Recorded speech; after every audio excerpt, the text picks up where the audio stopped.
वज़ीर-ए-आला खैबर पख्तूनख्वा का 24 नवंबर एहतजाज के केस में इश्तिहार जारी कर दिया गया। बानी पीटीआई की अहलिया बिशरा बीबी को 26 नवंबर एहतजाज केस में 13 जनवरी तक अबूरी जमानत मिल गई है। शहराम तारकई और फैसल तारकई को भी 1 माह की राहदारी जमानत दे दी गई।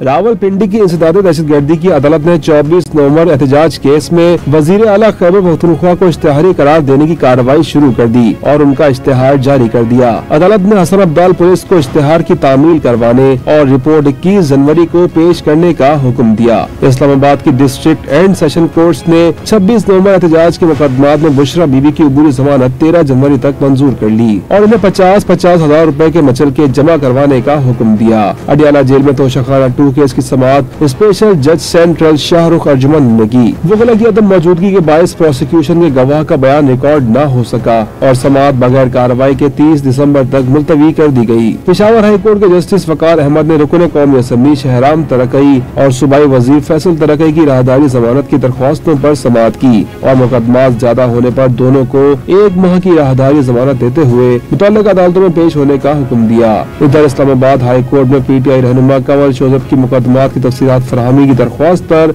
जस्टिस सुमन रिफत इम्तियाज ने समाअत की और पुलिस और FIA को जवाब के लिए नोटिस जारी कर दिए।